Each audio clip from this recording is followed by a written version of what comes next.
نحمده ونصلي على رسوله الكريم أما بعد أعوذ بالله السميع العليم من الشيطان الرجيم من همزه ونفخه ونفثه واللاتي تخافون نشوزهن فعظوهن واهجروهن في المضاجع واضربوهن فإن أطعنكم فلا تبغوا عليهن سبيلا إن الله كان عليا كبيرا۔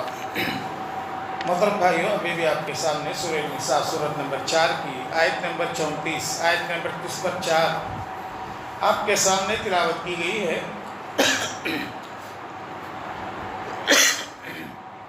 اس سے پہلے درس میں بھی یہی آیت کریمہ آپ کے سامنے تلاوت کی گئی تھی، اور اس آیت کریمہ کا جو پہلا حصہ ہے اس کی تفسیر الحمدللہ آپ کے سامنے ہم نے بیان کیا تھا کہ اللہ نے پہلے حصے میں یہ بیان کیا تھا کہ اللہ نے مرد کو حاکم بنایا۔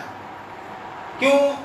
یہ اللہ کی مرضی ہے، اللہ جس کو بڑا بنا دے ایک کے مقابلے میں دوسرے کو۔ اور دوسرا ریزن یہ بھی بتلایا کہ اللہ نے مرد کو بڑا بنایا تو اس کے اوپر ایک ذمہ داری بھی دی، کیا ہے؟ بیوی بچوں کو کھلانے کی، چونکہ مرد بیوی بچوں پر خرچ کرتا ہے، اس کو کھلاتا پلاتا ہے، اس لیے حاکم بھی وہی ہونا چاہیے۔ اور اس سلسلے میں آپ کے سامنے میں نے بتلایا کہ ایک عورت مرد کو جب تک گھر میں حاکم نہیں مانتی اس وقت تک جو ہے گھر کا سسٹم صحیح نہیں رہتا۔ جب عورت گھر کے مرد کو حاکم ماننے لگے گی، اس کے بعد سننے لگے گی، تو گھر کا سسٹم بھی اچھا چلنے لگے گا۔ اس لیے کہ عورت کے دل میں یہ بات بیٹھ جانا چاہیے کہ عورت، اللہ نے میرے مرد کو حاکم بنایا ہے۔ بس جب کسی بھی عورت کے دل میں یہ بات بیٹھ جائے گی کہ میرا شوہر میرا حاکم ہے، اللہ نے میرے اوپر اسے بڑا بنایا ہے، یہ بات اگر اس کے دل میں بیٹھ جائے گی تو کبھی وہ نافرمانی نہیں کرے گی۔ اسی لیے فوراً اللہ نے نیک عورت کی نشانی بتلاتے ہوئے کہا فالصالحات قانتات حافظات للغیب بما حفظ اللہ، کہ نیک عورت کون ہے؟ فرما بردار عورت وہ ہے جو خاوند کے غیر موجودگی میں اپنے عزت کی حفاظت کرنے والی اور خاوند کے نہ رہتے ہوئے اس کے مال کی حفاظت کرنے والی۔ نیک عورت فوراً بتلا دیا، سب سے پہلی چیز شوہر کی فرما برداری، دوسرا خاوند جب نہیں رہتا تو خاوند نہیں رہتے پر اپنی عزت کی حفاظت اور خاوند کے مال کی حفاظت، یہ نیک عورت کی نشانی۔ اچھا، اب آئیے اس کے بعد جو آیت کریمہ، یعنی آج جو آیت کریمہ تلاوت کی گئی ہے اس کی تفسیر ہم دیکھتے ہیں۔ اللہ کہتے ہیں واللاتی تخافون نشوزہن، جن عورتوں کی سرکشی کا خوف ہو تو انہیں تم نصیحت کرو اور ان کو خوابگاہوں میں الگ کر دو اور انہیں ہلکی سزا دو، پھر اگر وہ تمہاری فرما برداری کرے تو انہیں ستانے کی راہ نہ ڈھونڈو، بے شک اللہ بہت بلند اور نہایت بڑا ہے۔ یعنی اللہ نے اس کے اندر ایک عورت سرکشی کرتی ہے، نافرمانی کرتی ہے، تو اس کو سدھارنے کے 3 اسٹیپ بتلائے ہیں۔ آج بہت سارے مرد حضرات کی بھی سب سے بڑی کمزوری کیا ہے معلوم؟ گھر میں عورت غلطی کرتی ہے تو اس کو سدھارنے کے لیے اسٹیپ بائی اسٹیپ نہیں جاتے۔ انسان ہے وہ بھی، اس سے بھی غلطی ہو جاتی ہے، لیکن اس کے سدھارنے کے اللہ نے طریقے بتلائے ہیں، اسٹیپ بائی اسٹیپ طریقے بتلائے ہیں۔ وہ طریقے معلوم نہیں بہت سارے مردوں کو، اس سے کیا ہوتا ہے؟ میاں بیوی میں انبن ہو جاتی، تعلقات خراب ہو جاتے، شوہر بیوی سے بات کر کے کئی مہینے، بیوی شوہر سے بات کر کے کئی مہینے، گھر کے اندر سکون نہیں، چین نہیں، گھر میں شوہر آتا ہے تو اس کے لیے بے چینی ہے، بیوی مرد سے کچھ بولنا بولے تو بیوی کو بھی ہوتا نہیں، بے چینی، یعنی گھر کا ماحول ایک دم خراب رہتا۔ اس کا وجہ کیا؟ اس کی ریزن کیا؟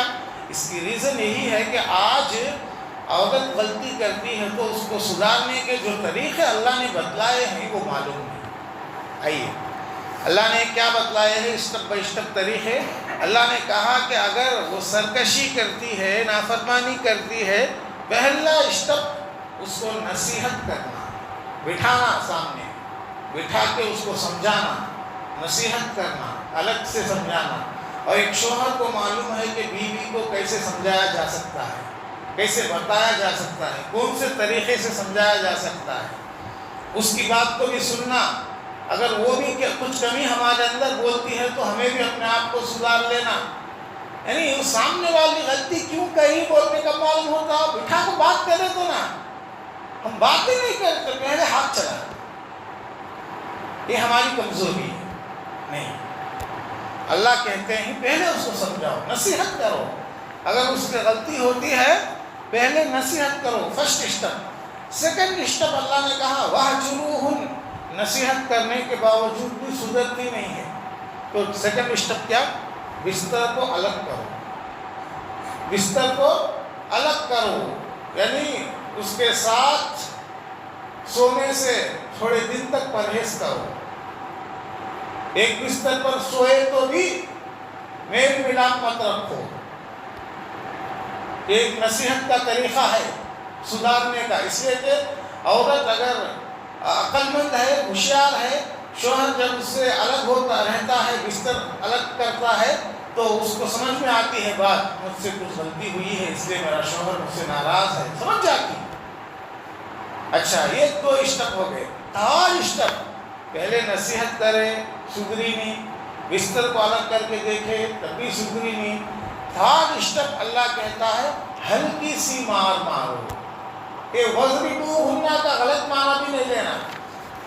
امام ابن عباس رضی اللہ تعالیٰ عنہ فرماتے ہیں کہ ہلکی سی مار کا مطلب کیا ہے؟ ایسی مار جس سے نشان بھی نہیں پڑنا،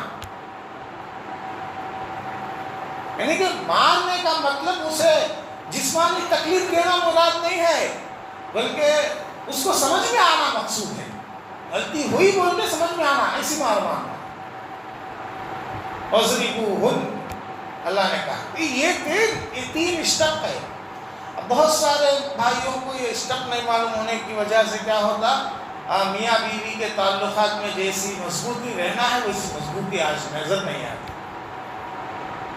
تو لہٰذا محترم بھائیوں، غلطی ہوتی ہے ہر ایک سے، غلطی ہونے کے بعد یہ اسٹپ اگر ہمیں اسے فالو ہوں گے تو اس کا بڑا فائدہ ہم دیکھیں گے۔ بڑا پہلے اسٹپ میں میکسیمم بات سدھر جاتی، پہلے اسٹپ میں ایک بیوی کو محبت سے بٹھا کے سمجھائے تو، نصیحت کرے تو کون نہیں سنتے، بولو آرام سے سنتے، لیکن ہم نصیحت ہی نہیں کرتے نا، میں کیا بات کرنا اس سے، میں کیا بولنا اس سے، ان ویسی ہمیشہ ایسی باتیں بیکار۔ بیوی کی شکایت ماں کے پاس، باپ کے پاس، پہلے اسے سمجھاتے نہیں، دوسروں کو اس کی شکایت سب پورے محلے کو پھیلاتے، ایسا کرتی ہے میری والی، ویسا کرتی ہے میری والی، کون بدنام ہوئے؟ ہمارا گھر ہی بدنام ہوا۔ لہٰذا یہ صحیح طریقہ نہیں ہے۔ اللہ کہتے ہیں غور کرو کہ صحیح طریقہ کیا ہے؟ جب اس سے غلطی ہوتی ہے، نافرمانی ہوتی ہے تو اس کو پہلے نصیحت کرو، بستر سے الگ کرو، نہیں ہوا تو ہلکی سے مار مارو۔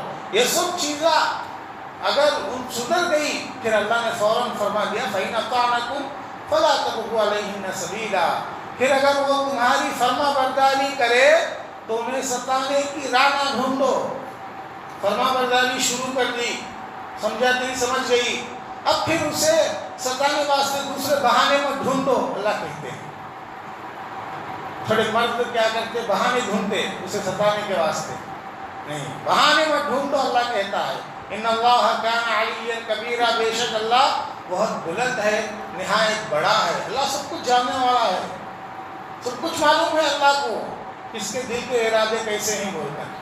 تو لہٰذا محترم بھائیوں، اس آیت کریمہ کے اندر جو نصیحت ہم لوگوں کو ملتی ہے وہ یہی ہے کہ اگر عورت سرکشی کرتی ہے تو اس کو کیسے سدھارنا ہے، اس کے اسٹپ بائی اسٹپ طریقے کیا ہے، وہ باتیں ہم کو ان آیتوں میں معلوم ہوئی، اور بھی آگے باتیں آئیں گی انشاءاللہ کل کے درس میں۔